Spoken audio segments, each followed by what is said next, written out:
Last time, may nabasa ako sa comment section. Sabi ni Kuya, huwag na raw mag-Canada kung ang trabaho lang ay maglilinis o magki-cleaning.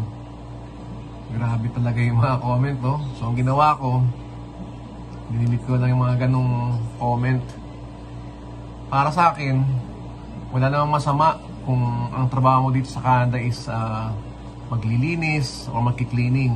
Actually, less stress pa nga yung ganong trabaho. At saka for your information, kabayan, malaki rin ang sweldo ng cleaning. At yung iba nating kabayan, alam mo, ginagawa yan negosyo. Sa una, magki-cleaning yan sa mga building. Tapos pag nakuha nila yung technique, gagawin lang negosyo. Magkakaroon sila ng cleaning, parang cleaning company nila. Tapos, yung mga experience na natutunan nila sa paglilinis sa mga bawat building, bawat establishment na yan, ina-apply na ron. At yun ang ginagawa ng business. Yung cleaning dito, guys, sa mga hindi pa nakakapunta rito, malaki ang kita rito ng cleaning. Tsaka may mga cleaning dito na hawak mo yung oras mo. And for your information, I myself, ang part-time ko po, cleaning. Hindi siya ganun ka-stressful, kontrolado mo yung oras mo, tsaka hindi siya ganun kabigat na trabaho. Tsaka walang masama dito kahit ang trabaho mo is cleaning. Nakakabuhay ng pamilya yan. Sa Canada, tandaan nyo, basta ang trabaho mo legal, wala kang inaapakang tao, safe yung working environment, walang problema yan. Makakatulong tayo sa ating pamilya. Tsaka dito naman, kahit anong trabaho mo, okay lang yan. Basta maayos. At saka majority ng tao dito, or most, baka ma-misinterpret na naman, karamihan ng mga tao dito may mga second job. Kasi yung paglilinis or cleaning, isa yan sa trabaho na madaling hanapin dito. Sabi nga ni Kuya sa comment, huwag na raw mag-Canada kung magki-cleaning job lang. Parang hindi na maganda ganun. Kunyari, pupunta ka rito sa Canada, kahit ang trabaho yung pasukin mo. Basta walang inaapakang tao, legal, dagdag savings din yan. Dagdag kita yan, dagdag ipon, go for it. Tsaka yung sinabi ni Kuya sa comment na gano'n na kung maglilinis lang, wag na mag-Canada. Huwag kayo maniwala ron.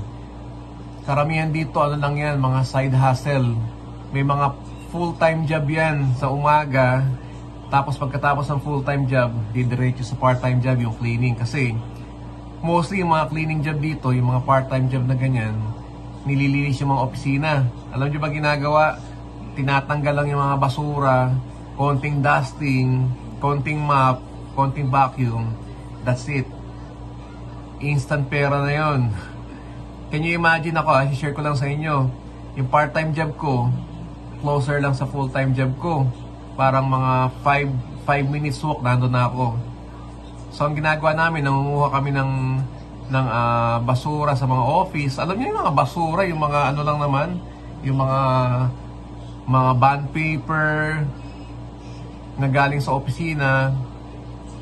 Tapos, minsan yung mga pinagkainan nila, tatanggalin mo lang yun. Tapos, konting wipes, konting punas, konting dusting, konting vacuum. Tapos, imamap mo lang yung yung mga hallway, everything. That's it.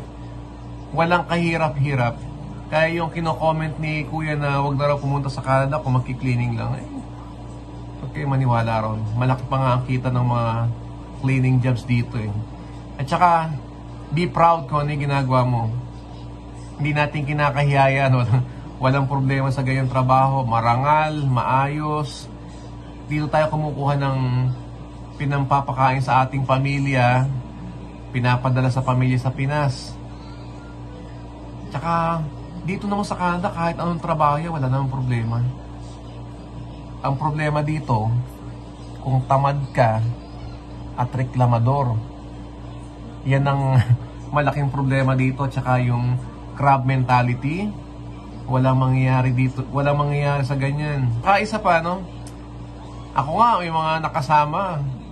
Ang gaganda ng trabaho dito, pero sumaside hustle pa ng paglilinis. Alam niyo bakit? Kasi yung iba dyan, may pinupundar na bahay sa Pilipinas, may negosyo sa Pilipinas. Tapos yung iba naman dyan is may bahay dito, may hinuhulugang bahay, may hinuhulugang sasakyan. Dagdag kita rin yan, tsaka dagdag ipon. So dito, diskarte lang. Pag tamad ka, reklamador ka, walang mangyayari sa'yo. Dito, basta masipag ka, tandaan mo, makakaipon ka talaga. At matutulungan mo yung pamilya mo sa Pilipinas. Basta wag ka lang maarte. Pero kung puro arte ka, puro reklamo, wala. May problema ka. Tsaka dito, kung gusto mong mag-upgrade, wala namang problema yan. May mga kasama kami sa trabaho, sa umaga, nag-aaral sila, tapos sa gabi, nagka-part-time job sila. Doon sa cleaning job na pinagka-part-time namin dito, diskarte lang. Tsaka bawal ang tama dito sa Canada. Kasi maraming bills dito na binabayaran. Diskarte, sipag at tiyaga. Kaya kay kuya na nag-comment na wag na raw punta sa Canada kung trading lang ang magiging trabaho niya, kasi sayang daw pinag-aralan, huwag kayong maniwala ron. Malaki ang sweldo sa cleaning dito, at kung gusto mag-upgrade, wala namang problema yan. So habang nag-aaral ka, pwede mong gawing part-time job yung paglilinis. Malaking tulong sa pamilya mo, malaking tulong sa iyo habang nag-aaral ka dito. Have a great day, and always be a blessing to other people. Bawal ang bashing. Have a great day.